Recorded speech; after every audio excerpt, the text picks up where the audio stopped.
Halo semua, kembali kita akan belajar di mata kuliah Riset dan Statistik. Saya, Ibu Eka, akan menjelaskan materi kali ini mengenai proposal penelitian. Tujuan pembelajaran yang akan dicapai adalah mengetahui tentang langkah-langkah mengembangkan proposal penelitian. Topik yang akan dipelajari kali ini adalah definisi proposal penelitian dan isi dari proposal penelitian. Menulis proposal penelitian di era sekarang ini merupakan tugas yang menantang karena perkembangan desain penelitian dan kemajuan lingkup keperawatan. Proposal penelitian menurut Sudes dan kawan-kawan adalah rencana terperinci atau cetak biru untuk penelitian yang dimaksud. Dan setelah selesai, proyek penelitian akan berjalan dengan lancar. Dengan kata lain, sebuah proposal penelitian harus terperinci dengan tujuan penelitian dapat berjalan dengan baik sesuai proposal tersebut. Proposal juga harus dipikirkan dengan matang menjadi dasar penelitian itu sendiri, dan karenanya menjadi langkah yang paling penting dalam proses pelaksanaan penelitian. Selain itu, proposal harus sesuai dengan apa yang telah diketahui tentang topik tersebut, dan paradigma baru apa yang akan ditambahkan ke dalam literatur sambil menentukan pertanyaan yang akan dijawab oleh penelitian, menetapkan signifikansinya, dan implikasi dari jawaban tersebut. Secara umum, isi proposal penelitian terdiri dari dua, yaitu halaman sampul dan isi utama. Kita akan membahasnya satu persatu di slide berikutnya.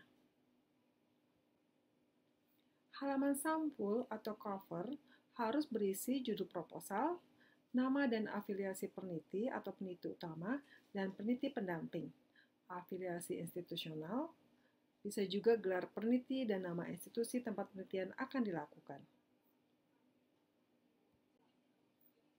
Isi utama proposal dapat terdiri dari pendahuluan, tinjauan pustaka, maksud dan tujuan, desain dan metode penelitian, pertimbangan etik.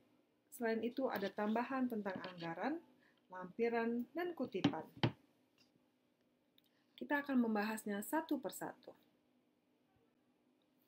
Pendahuluan adalah sebuah paparan awal dari sebuah ide yang mengatur latar belakang dan menempatkan penelitian dalam konteksnya. Pendahuluan harus dikembangkan untuk menjelaskan ketertarikan pada pembaca tentang topik dan proposal. Pendahuluan harus menyampaikan kepada pembaca apa yang ingin peneliti lakukan, apa yang memerlukan penelitian dan minat penelitian terhadap topik tersebut. Signifikansi dari penelitian dengan menjawab pertanyaan berikut. Apa yang belum terjawab secara memadai dalam penelitian dan praktik sebelumnya? Bagaimana penelitian ini akan menambah pengetahuan, praktik, dan kebijakan di bidang ini? Pada bagian kajian literatur, mengacu pada semua sumber bukti ilmiah yang berkaitan dengan topik yang diminati. Sangat penting untuk menyusun bagian ini dengan cerdas agar pembaca dapat memahami argumen yang terkait dengan penelitian yang dibandingkan dengan peneliti lain. Sekaligus menunjukkan kepada pembaca bahwa karya peneliti adalah orisinal dan inovatif. Sebaiknya juga untuk merangkum setiap artikel dalam satu paragraf dengan menyoroti detail yang berkaitan dengan topik yang menarik. Literatur harus menyertakan data pendukung dan perbedaan. 5C dapat diingat saat menulis tinjauan literatur. 5C akan dibahas di slide berikutnya. Saat kita menulis kajian literatur, terdapat 5 hal yang perlu kita perhatikan dan lakukan. Ada istilah 5C yang akan membantu kita mengingat bagaimana menuliskan kajian literatur, yaitu cite, compare, contrast, critique, and connect. Kita akan membahasnya sebagai berikut. Cite atau sitasi adalah mempertahankan fokus utama pada literatur yang berkaitan dengan masalah penelitian. Compare atau mencari kesamaan adalah berbagai argumen, teori, metodologi, dan temuan yang diungkapkan dalam literatur. Apa yang disetujui oleh penulis? Siapa yang menerapkan pendekatan serupa untuk menganalisis masalah penelitian?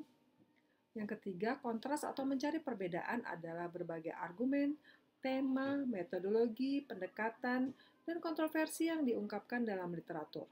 Apa saja area utama yang menjadi ketidaksepakatan, kontroversi, atau perdebatan? Yang keempat, kritik dari literatur atau mengkritisi adalah argumen mana yang lebih persuasif dan mengapa. Pendekatan, temuan, metodologi mana yang paling dapat diandalkan, valid atau tepat, dan mengapa.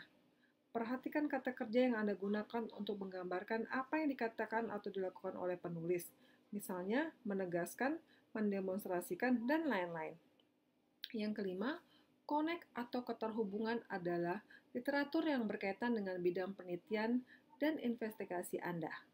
Bagaimana karya Anda sendiri mengacu pada, berangkat dari, atau mensintesiskan apa yang telah dikatakan dalam literatur?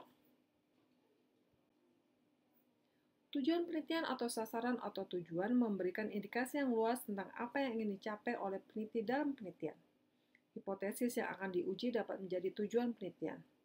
Tujuan yang terkait dengan parameter atau alat yang digunakan untuk mencapai tujuan umumnya dikategorikan sebagai tujuan umum dan khusus. Pada bagian desain dan metode penelitian bertujuan untuk meyakinkan pembaca bahwa keseluruhan desain penelitian dan metode analisis akan menjawab masalah penelitian dengan tepat dan untuk memberi kesan kepada pembaca bahwa metodologi atau sumber yang dipilih sesuai dengan topik tertentu. Hal ini harus jelas terkait dengan tujuan spesifik penelitian.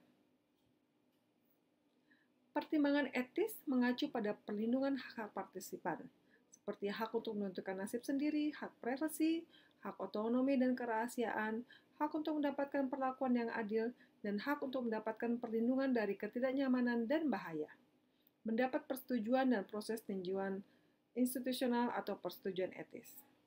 Peneliti perlu memberikan informasi yang lengkap tentang masing-masing aspek ini. Ketika peneliti menyiapkan anggaran penelitian, ia harus memprediksi dan membiayai semua aspek penelitian dan kemudian menambahkan dana tambahan untuk bencana tak terduga, penundaan, dan kenaikan biaya. Semua item dalam anggaran harus dapat dipertanggungjawabkan. Lampiran adalah dokumen yang mendukung proposal dan aplikasi. Lampiran akan spesifik untuk setiap proposal, tetapi dokumen yang biasanya diperlukan termasuk formulir persetujuan, dokumen pendukung, kuesioner, alat pengukuran, dan informasi pasien tentang penelitian dalam bahasa awam. Seperti halnya makalah penelitian ilmiah lainnya, sumber-sumber yang digunakan dalam menyusun proposal harus dikutip. Terlampir adalah referensi untuk pembelajaran kita sesi ini. Silakan juga mempelajari materi lainnya khusus untuk mengembangkan proposal penelitian berdasarkan buku panduan FON UPH. Selamat belajar!